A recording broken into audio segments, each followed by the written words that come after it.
আজি আপোনালোকৰ লগত মই অন্য এটা খবৰ শ্বেয়াৰ কৰিম বিশেষকৈ আজিৰ খবৰটি আমাৰ টিউটৰ শিক্ষকসকলকে আদি কৰি আমাৰ টেট শিক্ষক আৰু বেঞ্চাৰ শিক্ষক কৰ্মচাৰীসকলে একেলগে আমাৰ ৰাজহুৱাভাৱে আমাৰ এটা যৌথ মঞ্চৰ আহ্বানত জনজাগৰণ সভা আহ্বান কৰিছে আৰু সেই তেখেতসকলে কি উদ্দেশ্য লৈ সেই জনজাগৰণ সভা তেখেতসকলে আহ্বান কৰিছে সেই বিষয়ে নিশ্চয়কৈ মই আপোনালোকৰ লগত শ্বেয়াৰ কৰিম আপোনালোকে স্কিপ নকৰি সকলোৱে আমাৰ ভিডিঅ'টো চাই থাকিব নিশ্চয় আপোনালোকে স্ক্ৰীনত প্ৰত্যক্ষ কৰিছে ৰাজহুৱা শিক্ষা বচাও যৌথ সংগ্ৰাম সমিতিৰ আহ্বানত জনজাগৰণ সভা সফল কৰক যিহেতু আমাৰ ৰাজহুৱা শিক্ষা অনুষ্ঠানৰ বিষয়ে বা ৰাজহুৱা শিক্ষা যিখিনি আমাৰ অসম চৰকাৰ ৰাজহুৱা শিক্ষাক লৈ যি ধৰণৰ সিদ্ধান্ত লৈছে সেই সিদ্ধান্তৰ হয়তো বিৰোধিতা কৰি আমাৰ জনজাগৰণ সভা তেখেতসকলে ৰূপায়ণ কৰিছে আৰু সেই জনজাগৰণ সভা 9 মাৰ্চত 2024 চানমাৰি গুৱাহাটীত হ'ব ইয়াত লিখিছে 1 নম্বৰ পইণ্টত ৰাজহুৱা শিক্ষা ৰক্ষা কৰিবলৈ সকলো ৰাইজক ঐক্যবদ্ধ হওক শিক্ষাৰ ব্যৱসায়ীকৰণৰ নামত দৰিদ্ৰ পৰিয়াল সন্তানৰ শিক্ষাৰ অধিকাৰ হৰণ কৰা বন্ধ কৰক আৰু 3 নম্বৰ পইণ্টত দিছে শিক্ষক সমাজৰ বিভাজন কৰা চৰকাৰী নীতি প্ৰত্যাহাৰ কৰক শিক্ষকৰ সমাজৰ প্ৰতি চলি থকা চৰকাৰী প্ৰধান বঞ্চনা আৰু বৈষম্য বন্ধ কৰক যিহেতু অসম চৰকাৰে আমাৰ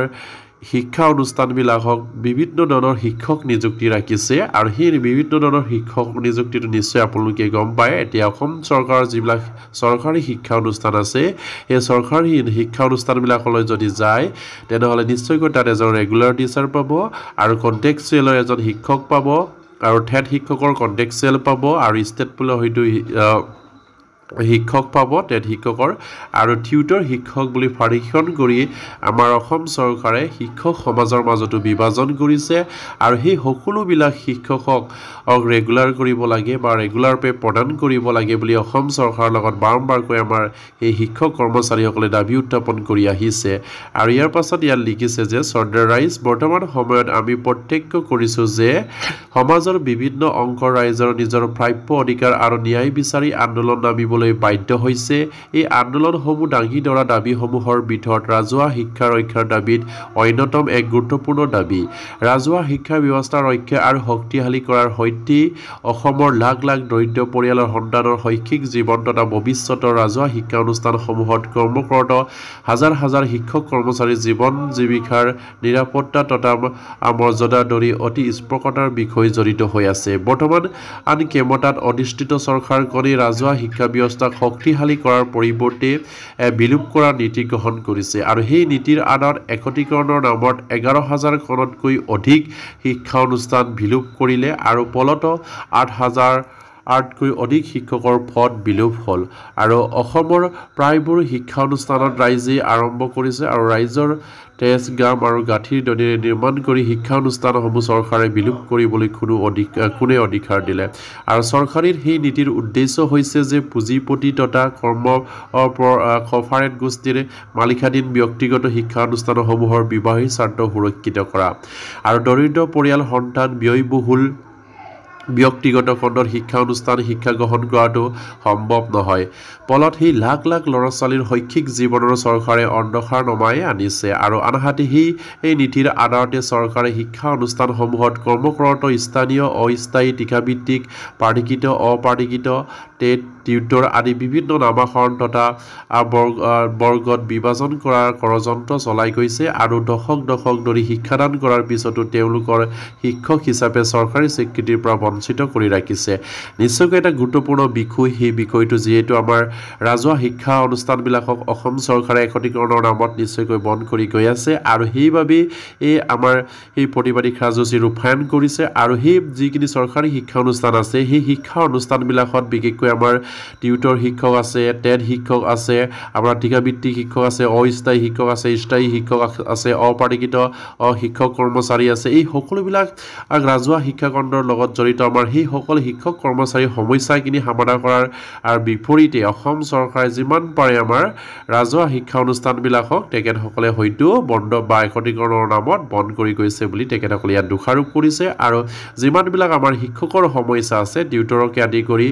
অপ্ৰাধিকৃত শিক্ষক টেট শিক্ষক আৰু ঠিকাভিত্তিক অস্থায়ী শিক্ষক আদি সকলোবিলাক শিক্ষকক নিয়মীয়াকৰণ কৰিবৰ কাৰণে তেখেতসকলে দাবী জনাইছে বা আমাৰ ৰাজহুৱা জনজাগৰণ সভা সফল সফল কৰিবৰ কাৰণে তেখেতসকলে বিনম্ৰভাৱে অনুৰোধ জনাইছে আৰু ইয়াৰ পাছতে লিখিছে যে অসমৰ 19,000তকৈ অধিক শিক্ষক পদ প্ৰাধিকৰণৰ পৰা বঞ্চিত হৈ আছে আৰু 2014 চনৰ অসমত শিক্ষানুষ্ঠান প্ৰাধিকৰণ আইন প্ৰণয়ন কৰি সেই শিক্ষকসকলৰ প্ৰাপ্যৰ পৰা বঞ্চিত কৰা হৈছে আৰু তেনেদৰে 35,000তকৈ অধিক টেট শিক্ষকৰ চাকৰি নিয়মীকৰণৰ নামত বেতন কৰ্তন কৰিবলৈ বিচৰা হৈছে আৰু 10,000তকৈ অধিক শিক্ষক টিউটৰ হিচাপে ৰাখি এই প্ৰাপ্য মৰ্যাদা আৰু দৰমহাৰ পৰা বঞ্চিত কৰা হৈছে আৰু প্ৰকৃতত অসমৰ ৰাজহুৱা শিক্ষা ৰক্ষা কৰিবলৈ এক ঐক্যবদ্ধ শক্তিশালী আন্দোলন জৰুৰী হৈ পৰিছে আৰু অন্যথা অসমৰ ৰাজহুৱা শিক্ষা ব্যৱস্থা ৰক্ষা কৰাটো সম্ভৱ নহ'ব নিশ্চয়কৈ আপোনালোকে নিশ্চয় স্ক্ৰীনত প্ৰত্যক্ষ কৰিছে 19,000 চনৰ যিখিনি প্ৰাধিকৰণ আইন সেই প্ৰাধিকৰণ আইনক দোষাৰোপ দি 19,000তকৈ আমাৰ অধিক শিক্ষক কৰ্মচাৰী পদ প্ৰাধিকৰণৰ পৰা বঞ্চিত কৰি ৰাখিছে আৰু 2014 চনৰ আইনৰ ভিত্তিত 2021 চনত যিখিনি প্ৰাধিকৰণ কৰিছিলে আমাৰ টিউটৰ হিচাপে সেই তেখেতসকলেও সম্পূৰ্ণ প্ৰাপ্যৰ পৰা বঞ্চিত হৈ আছে তেখেতসকলক পূৰ্ণ পৰ্যায়ৰ শিক্ষক হিচাপে নিযুক্তি প্ৰদান কৰিবলগীয়া কিন্তু তেখেতসকলক টিউটৰ হিচাপে নিযুক্তি প্ৰদান কৰিছে আৰু 35,000 টিকাভিত্তিক শিক্ষকক বা টেট শিক্ষকক তেখেতসকলে নিয়মীয়াকৰণ কৰিব বিচাৰিছে কিন্তু তেখেতসকলৰ বেতন কৰ্তন কৰি তেখেতসকলক নিয়মীয়াকৰণ কৰিব বিচৰাটো এটা খুবেই এটা দুখজনক বিষয় আৰু সেইবাবে আমাৰ সেই সকলো ধৰণৰ